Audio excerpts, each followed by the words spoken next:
Hi there, Professor Warsi here. Today, we will learn the passive voice in English. We will understand the form, use, and meaning of the passive voice. Today's objectives are to identify the structure of passive voice sentences, transform active sentences into passive ones, recognize when and why the passive voice is used, understand types of passive constructions, and use the passive with modals and perfect tenses. I know that's a lot to learn in one lesson, but with patience, we'll get to the finish line. Okay? So let's begin. The structure of the passive voice is as follows. The subject, in most cases, begins the sentence, is followed by a be verb, the correct tense, and a past participle. Right? Remember the irregular verbs go, went, gone, right? And talk, talked, talked. And it's followed by, this is important, it's followed by a preposition by, plus the agent, which is the doer of the action. Now, there is a difference between the active voice and the passive voice. You may be wondering, what's the difference and when do I use which? So the active voice is the chef, the subject, cooks, the verb, the meal. Okay, so the meal is the object of being cooked. That's the active sentence. The chef cooks the meal. And the passive sentence is the meal is cooked by the chef. So pay attention to the form or the structure of the passive voice. The object comes first, right? The chef cooks the meal. The meal moves to the front of the sentence. The meal, the be verb, is and cooked. Notice the id, the ed at the end. That's the past participle form. And who cooks it? By the chef.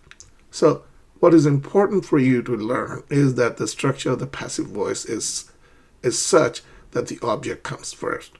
The chef cooks the meal. The meal is cooked by the chef. Okay? All right, let's move on. Let's look at a few sentences, active versus passive sentences. Now, as I just explained to you, the structure of the passive voice is that the object begins the sentence. It's followed by a be verb and a verb in the past participle form, followed by a preposition and the subject, the doer of the action rather. The object is in the subject position, so the active sentence is the teacher explains the lesson, and the passive sentence is the lesson is explained by the teacher. So go through the rest of the pairs, active and passive sentences, and absorb it, take it in. Right? So I won't go over each and every pair. You can just study at your own pace. All right? Okay. Let's continue. Now, remember that not all passive sentences have active forms. Okay? So, for example, you just learned the chef cooks the meal. The meal is cooked by the chef, right? But that's the active form, but not all passive sentences have that form. Let's look at a couple of examples to help you understand. Carl was born in Germany, right? So Carl is the subject. He was born somewhere in Germany, but we can't say someone bore Carl in Germany. That would be ungrammatical, right? And why is that? Because there's no active form in this sentence. Or you can't even reverse it and say Germany was born in Carl or Germany was born by Carl. It makes no sense. It's completely ungrammatical. Okay, another instance where the passive sentence cannot have an active form is Selena slept on the couch. Right? So Selena is the subject and the verb is she slept and the preposition is on. And where did she sleep? She slept on the couch. But the passive form of this active sentence is ungrammatical. It's impossible. The couch was slept on by Selena. That's incorrect. And I'm sure you can tell, no, that's not a good sentence.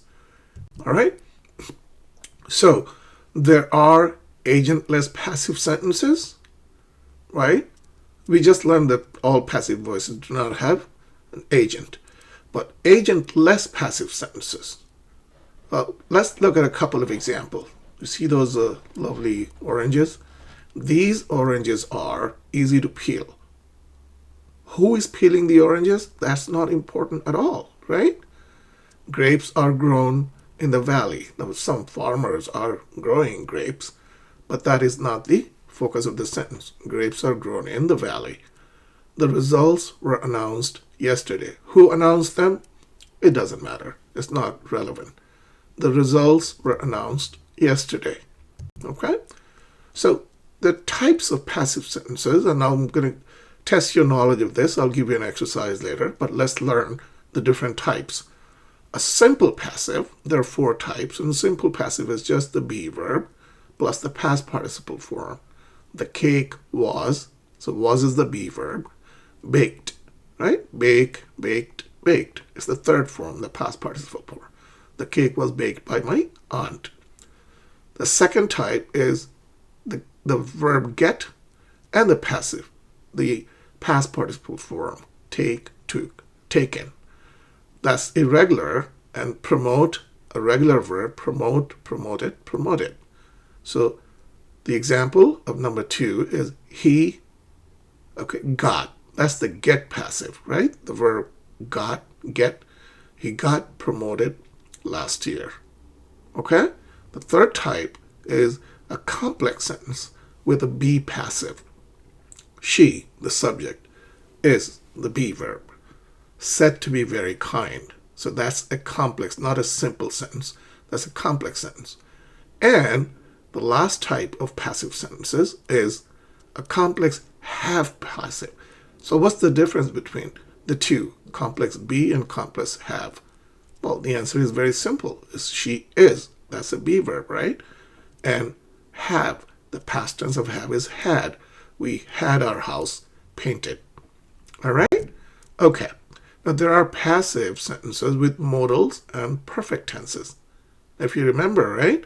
Perfect tense, possibility and ability to do something that can be used in the passive voice.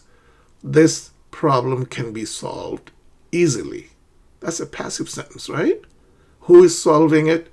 That is not relevant. This problem, that's the focus of the sentence. This problem can be solved easily. The letter could be sent tomorrow. So the doer of the action is not important. It's not important who sends the letter, but the letter is very important and it should be sent tomorrow. Now there are conditional modals. Okay, more hospitals should be built. That's a suggestion or advice. More hospitals could have been built. Should be built. The situation is now, and could have been built was something that didn't happen in the past. All right, let's move on. So far, so good. When to use the passive? And this is very important. So you will need to pay close attention to this. And if you have a notepad, take notes. When do we use the passive voice? It's important because sometimes you may use the passive voice incorrectly. So the first situation where you use the passive voice is when the agent is redundant. We just learned a sentence, oranges are grown in Florida, or oranges are grown in California. Who grows them? Obviously some farmers. Their names are not important. What is important is the oranges are grown in where the oranges are grown. They're grown in Florida. Emphasize the receiver. And this is important. So listen very carefully.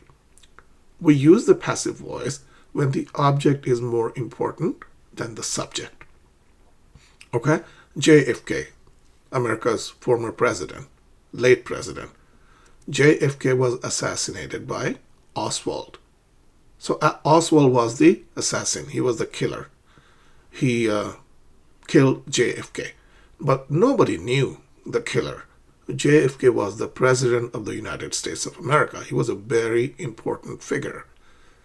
So when we emphasize the receiver of the action, we use the passive voice. Okay? To sound objective, not opinionated, but factual, we use the passive voice. It is believed that the policy will work. So it's a very objective statement. Be tactful when we don't want to play the blame game, right? We don't want to throw somebody under the bus. We try not to mention the person's name. I said mistakes were made, right? Compare that to Professor Warsi made a mistake, right? Now everybody knows that I made a mistake, right? Well, let's say you want to be polite. You just want to acknowledge that some mistakes were made. We use the passive voice, okay? All right. We also use the passive voice when we want to retain the same subject. So we don't need to repeat it. The report was completed and submitted, right? We don't say the report was completed and the report was submitted. So we just keep the subject in the subject position and we use the passive voice. Stylistically better. Number 6, the injured were taken to the hospital. Right? Again, the emphasis is on the injured, the people who got hurt. Okay? Theme, known, agent, knew. That's the last situation in which we use the passive voice. The bridge was designed by a local architect. Okay? So go over this. This is a lot of information for you. But when you know the situation in which you use the passive voice, you'll need to practice. Okay? And write the sentence. And I'll give you an opportunity to do that toward the end of the lesson. But for now, let's move on. Okay, can you change these sentences to passive? Transform, there are 8 sentences for you. Transform the active sentences into passive. So you have learned the basics of the passive voice. Now it's time for you to practice. So I have 5 exercises for you to do, but let's do one at a time. So pause the video now and transform the sentences into passive. The chef prepared a delicious meal. How would you write the same sentence in the passive voice? Okay? Great. So get started. Pause the video. Complete the exercise. And we will go over the answers together. Okay?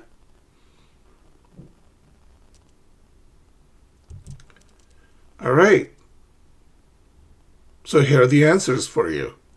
I have highlighted the verb part: was prepared, will be announced, has been stolen, is being repaired, is spoken, was given, has been discovered, will be launched. Now notice how each main verb ends in a past participle suffix.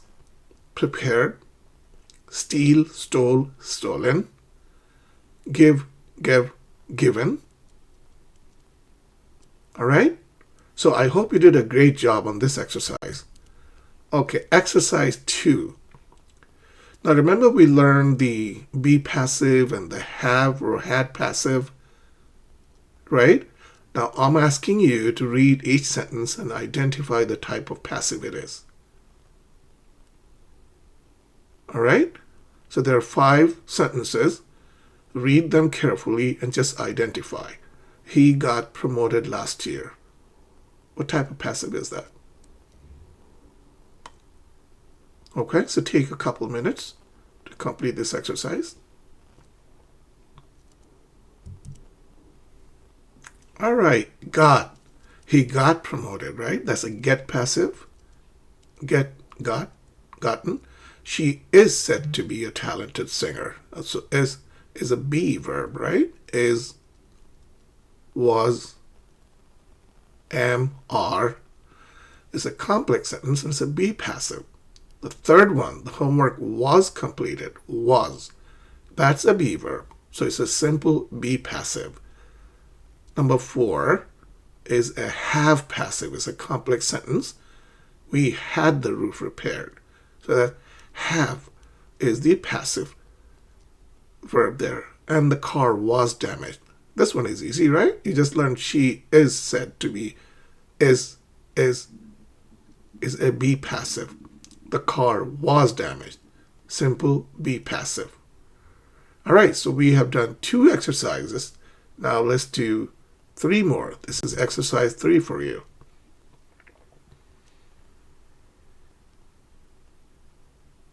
You think it's hard? You think it's too difficult? It's not. Let me just explain. So you are going to write agentless passive sentences with these words. These books easy read. That's not a grammatically correct sentence, right? That's an ungrammatical sentence. So I need you to use those 4 words and write an agentless passive sentence.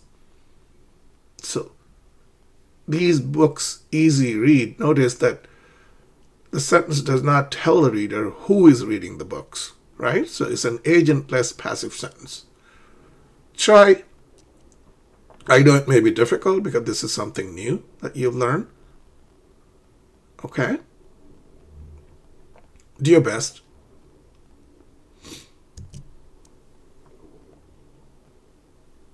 Great. These books are easy to read. Agentless means there's no agent there. These books are easy to read, not who reads the books. Correct? And we have gone through these examples before. Grapes are grown in California. Who grows them? That's not the focus of the sentence. Grapes are the focus. Grapes are, where are they grown? They are grown in California. Okay, so go over the rest of the answers and take notes for your reference. Exercise 4. So I have given you 5 active sentences.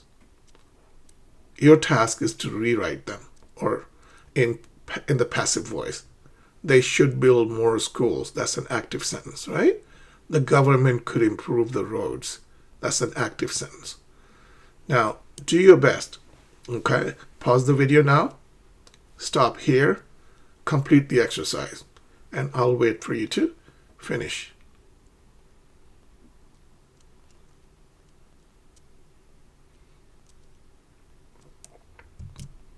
All right.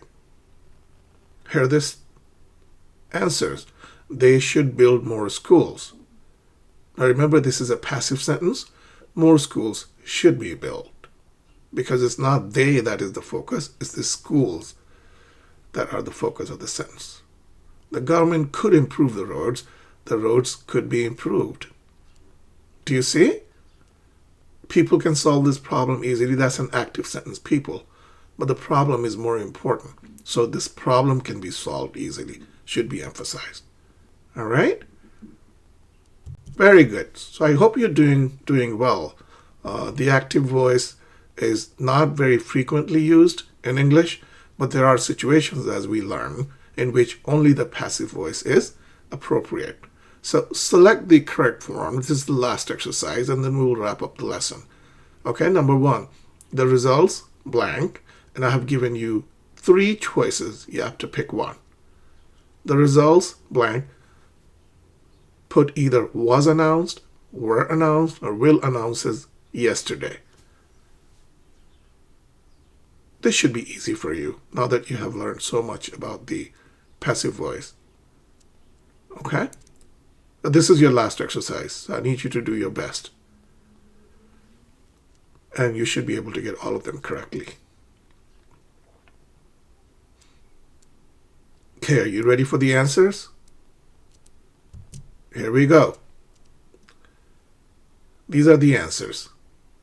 And I am sure that you did a great job. All right? Let's wrap up today's lesson. A summary of the lesson. The key takeaways are: the structure of the passive voice is the be verb or the get verb plus past participle. Remember, take, took, taken, the third form, or call, called, called. The focus in the passive voice is on the receiver of the action, not who does it. That would be an active sentence, right? Not the agent, but the receiver. Some passives have no active version, such as Selena slept on the couch. The couch is not sleeping on Selena. That would be a very weird sentence. It works, the passive voice works with modals and perfect tenses. You may need to go back to the beginning of the lesson and take it again, because I can understand this is a little complex, difficult, and the passive sentence is used to sound objective, tactful, where you don't want to blame somebody or emphasize result. Okay? So that's the summary of today's lesson. If you stayed with me, you've come this far, I'm really proud of you. Let me just leave you with this short and simple exercise. I need you to write 3 passive sentences from your daily life, things that you do, right? One example is my coffee was made by my sister. Who made the coffee? My sister made it. My coffee was made by my sister. The active sentence would be my sister made coffee for me, or my sister made me coffee. Okay? I hope you enjoyed the lesson. Continue to work hard. Take the lessons. I have a lot more lessons coming up. So ask if you have any questions and keep working hard. Thank you.